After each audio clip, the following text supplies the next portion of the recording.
Hey guys, how's it going? Mythro14 here, and today we're going to talk about the new Glorious Battle event that's coming our way to Azur Lane. Or it's probably hit by the time I upload this video, but without further delay, let's get into it. So Glorious Battle is a medium scale event coming to the English Azur Lane servers as of the June 20th update, which should be today when I upload this video. To get an idea of event scale, small scale events are typically the task focused events. They often give the skins as the final reward, and they consist of 20 tasks spread over 10 days.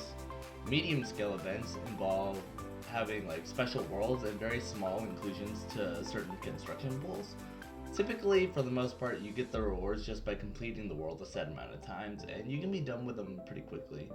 And large scale events, similar to the Bismarck event, include special worlds, but these worlds also have a hard mode version, and they're often dedicated construction pools, special event shops, and they require more consistent grinding of the world maps in order to obtain all of the rewards that are available, as well as the milestones. So in Glorious Battle, there are going to be 3 maps in the event world, with the focus of the event being to clear the third map 60 times in order to obtain all of the rewards. The average level of the fights are going to be lower than level 60, so overall it's a pretty easy event, and I highly recommend using the event map to help bump up some of the new ships that you might have obtained in Bismarck event, or some new trainee ships that you might recently have obtained, or to pack a little bit of extra XP for your research purposes. Event rewards come in 2 different types. They're the map completions and the milestone completions. The milestone completion is based on how many times you complete the third map, as I mentioned previously. It's primarily blueprints and modules, but there are also 2 event exclusive ships in the milestones, while getting 3 stars on the third map also nets you an additional ship. So in the event, there are 3 different ships that you can obtain.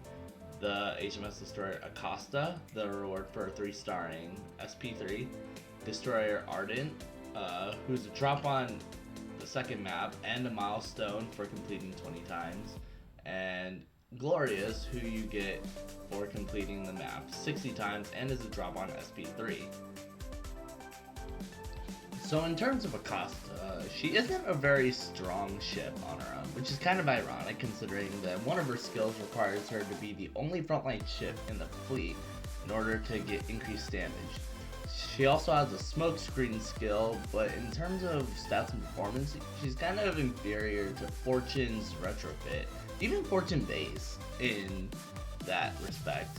She does come with a Retrofit though once the patch drops, and on Retrofit, she gets a skill that reduces the damage taken by the flagship. Unfortunately, she's already going to be eclipsed by ships like Yukikaze if you want a solo Vanguard ship that protects your backline. Overall, she isn't really special in terms of uses, or really important for that matter, but since you basically get her for free, she's pretty good for a collection's sake. Going on with the next ship, we have the HMS Destroyer Ardent, who, similar to her sister, she isn't really strong either. Unlike Acosta, Ardent is approaching a more utility style. Her first skill reduces the damage taken by light carriers and regular carriers, and her second skill has a chance of lowering an enemy's reload and damage output. Unfortunately, both skills aren't really good in later fights because the second skill only targets a single enemy, so mobs can tank the debuff on random goon ships, and carriers don't really see too much consistent use in later worlds because they don't have a method of defending themselves.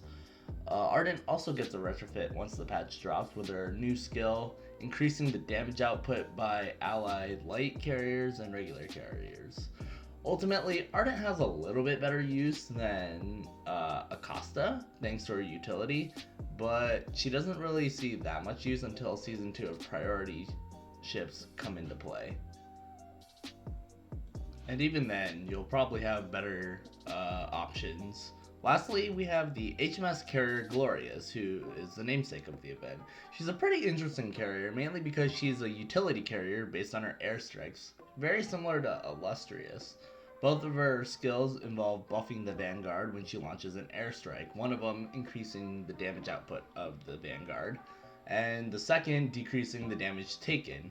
In fleets dedicated to massively underleveled Vanguard ships, Glorious can help mitigate the damage penalty a little bit, but aside from trying to do like challenge mode style of farming where you do high level maps with low level ships, there isn't too many uses for Glorious.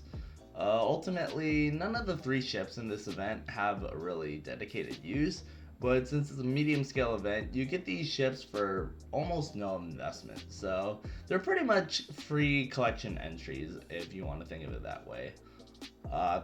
Overall, this patch gives us a bit of a reprieve in the progress of Azur Lane.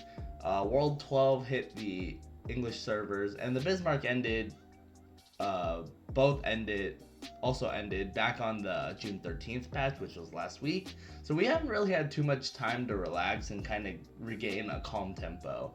Most players are kind of struggling with a bit of gold income due to the increased level cap to 120.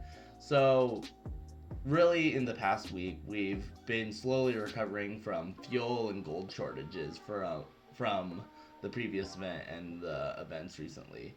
Glorious Battle should most likely take up the rest of June, and it'll give us enough prep time so that we can be prepared for what is to come in July.